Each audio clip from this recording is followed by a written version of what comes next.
The stars beyond the capital of the great empire shone like a river of silver.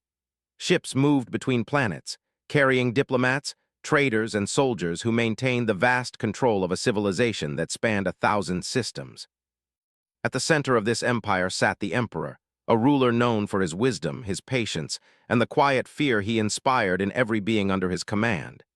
He had faced rebellions, wars, and betrayals, but he had never faced anything like this, a human princess. Her name was Leora. She had arrived on the imperial capital's main docking station not with armies or weapons, but with a small delegation and a calm, measured expression.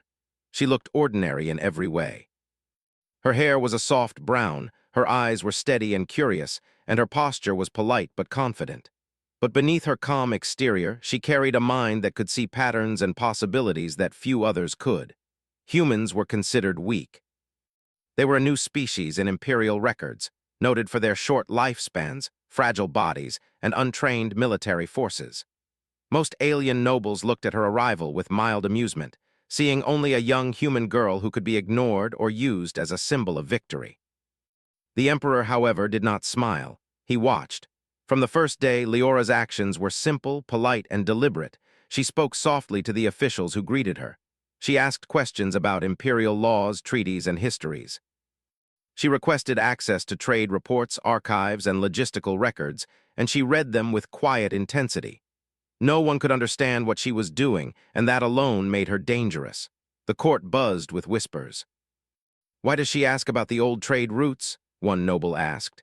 "She will not be here long enough to matter," another replied. "Humans are weak, they cannot last in imperial space." But the emperor had learned not to trust assumptions. He studied her carefully from behind the large windows of the palace, observing the way she moved, the way she spoke, and the way she ignored insults and condescension. There was a strange strength in her calmness, a quiet confidence that made the emperor uneasy. By the end of her first week, Leora had already made small changes in the court that went unnoticed by most.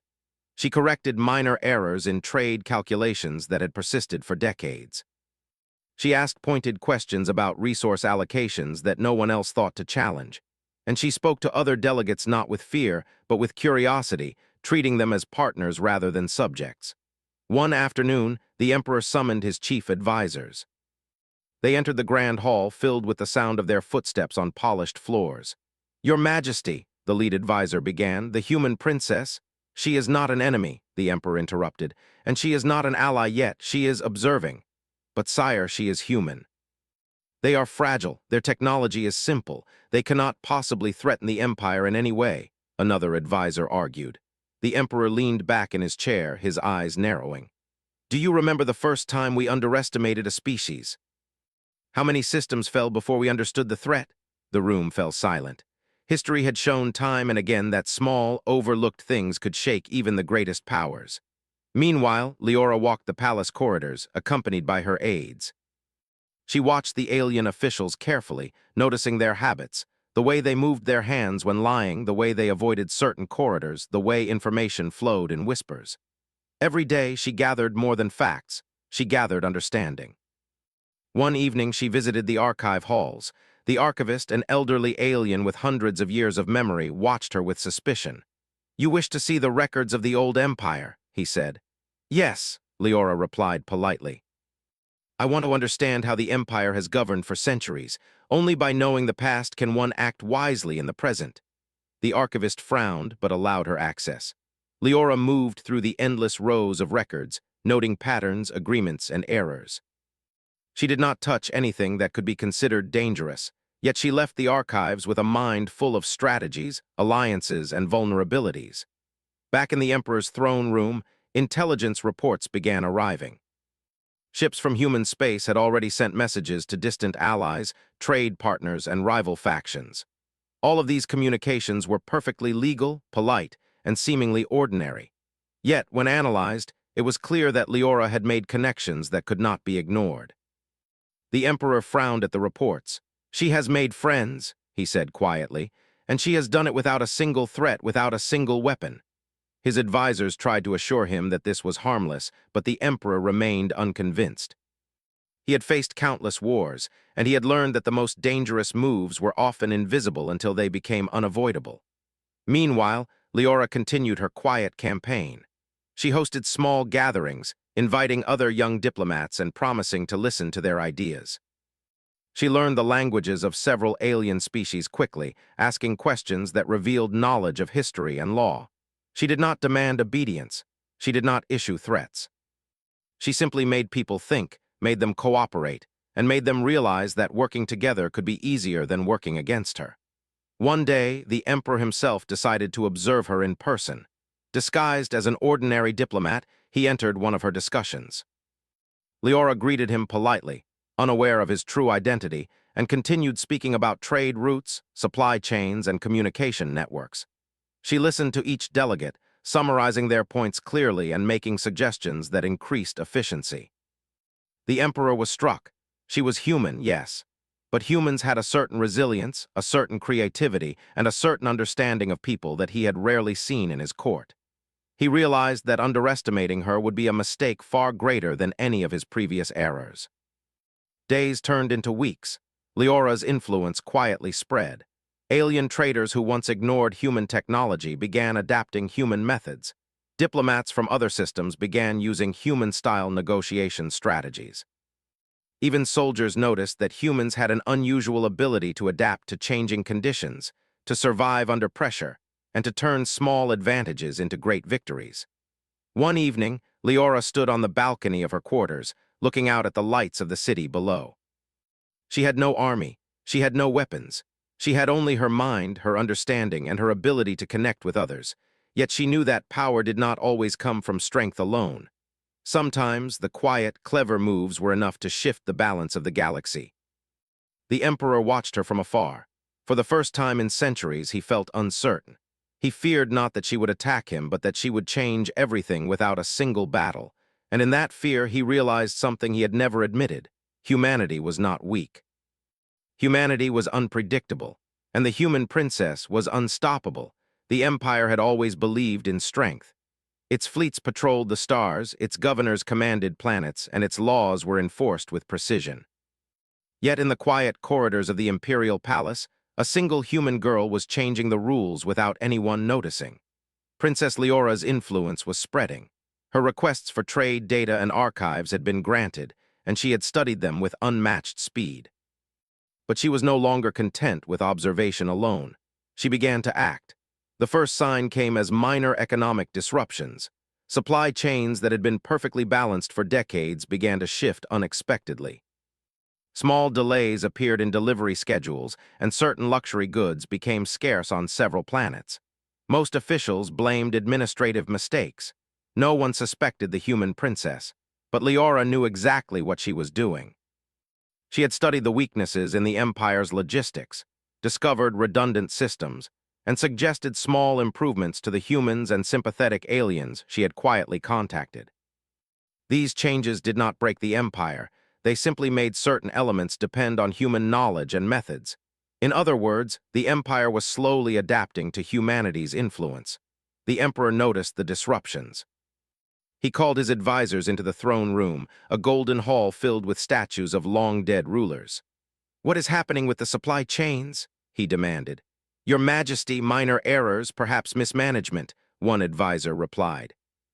"Errors that affect dozens of systems at once are not minor," the Emperor said, his voice low.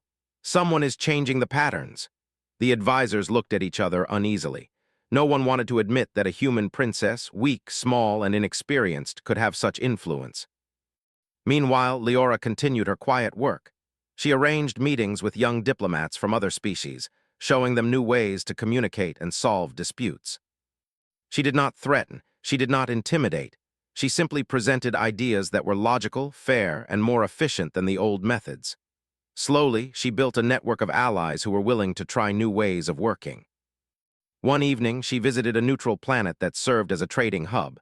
She walked through its markets, spoke with traders, and learned their needs. She noticed how the Empire's regulations slowed trade unnecessarily. She suggested changes that would benefit everyone, traders, citizens, and even imperial officials. Within weeks, these changes were adopted in small measures, and the effects were visible. Goods moved faster, disputes were resolved quicker, and citizens were happier. Reports of these improvements reached the Emperor. He frowned as he read them. The human princess had no army, yet she was reshaping imperial systems. Every change seemed small, harmless even, but together they formed a network that could challenge imperial control if fully realized. The emperor summoned Leora to the palace for a formal meeting. She entered calmly, dressed simply, with no guards except her aides. The room was filled with the sound of her footsteps and the quiet rustle of robes. "Princess," the emperor said, his voice steady but cautious. "Your actions are noted. Some call them clever, others call them dangerous. Why do you act in this way?" Leora bowed politely. "Your Majesty, I wish only to understand the empire and its people. My people have joined your system, not to conquer, but to cooperate. We can be stronger together if we learn from each other." The emperor studied her. There was honesty in her eyes, but also a spark of intelligence that made him uneasy. "You have begun to influence trade, diplomacy, even the administration of my systems. Do you understand the consequences?" "I understand that small changes can have large effects," Leora said calmly. "But I do not act recklessly. Every suggestion I make benefits more than one species. It does not harm the empire, it strengthens it." For a moment, the emperor remained silent. He had faced rebellion, sabotage, and war. He had never faced a threat like this, one that grew from cooperation and understanding rather than fear and violence. Days later, intelligence reports revealed something more troubling. Several alien governors had begun implementing human-style methods in their own systems, often without consulting the emperor. They were improving efficiency, resolving disputes fairly, and gaining the loyalty of their citizens. Leora's influence was spreading like a quiet tide, unseen but unstoppable. The emperor summoned his chief military commander, a tall alien with 4 arms and a reputation for ruthlessness. "Commander," the emperor said, "how do we respond to this human princess?" "She has no fleet, sire. She cannot threaten us directly," the commander said confidently. "If you order her stopped, it will be simple." The emperor shook his head. "It will not be simple. Destroying her would risk more than her life. She has allies in many systems.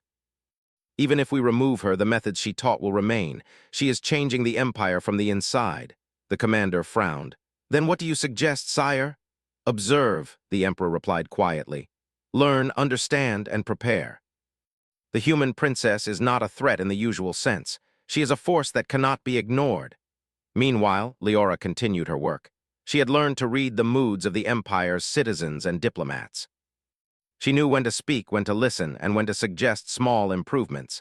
Every action she took was measured and careful.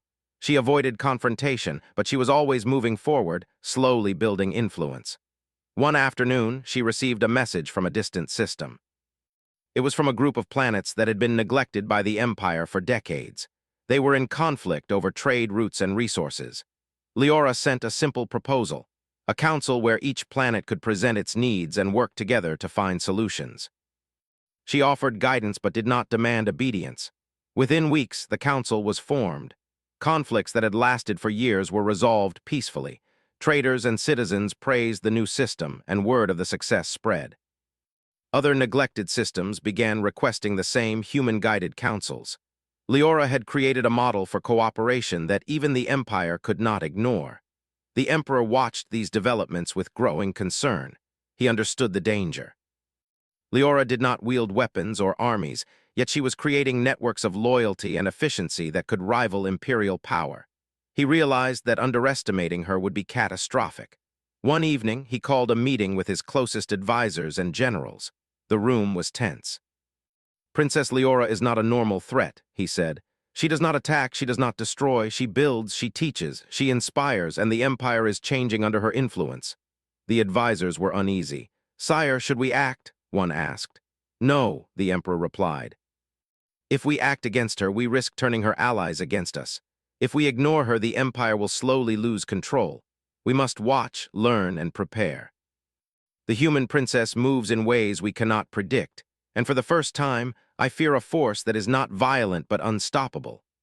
Leora, meanwhile, had received invitations to speak at several interplanetary forums. She traveled quietly without a large retinue, and her presence alone commanded respect.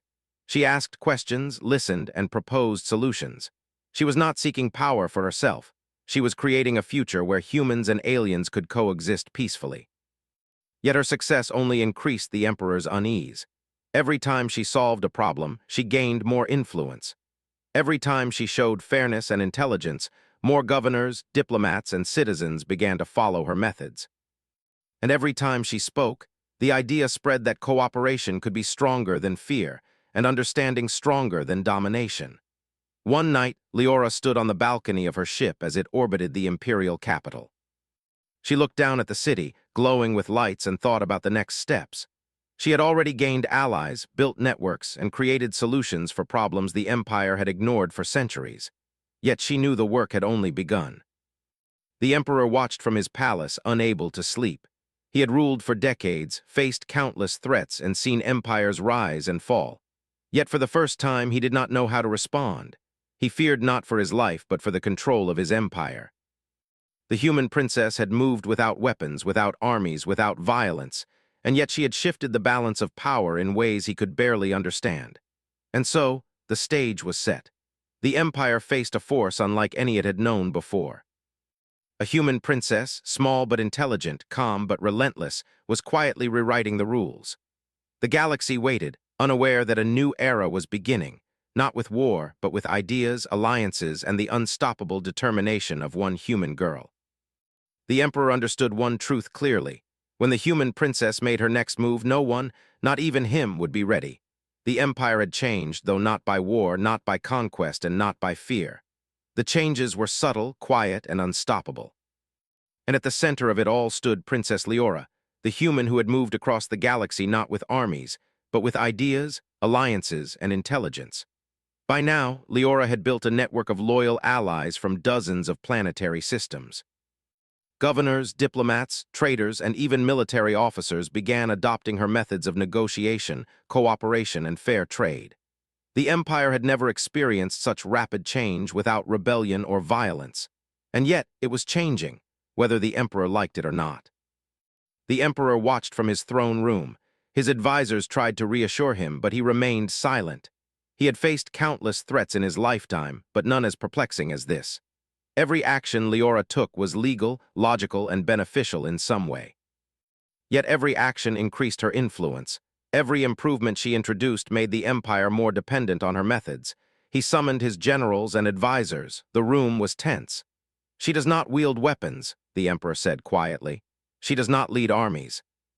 She does not demand tribute, yet she has reshaped the empire from within. How do we fight an enemy who builds instead of destroys?" The generals shifted uneasily.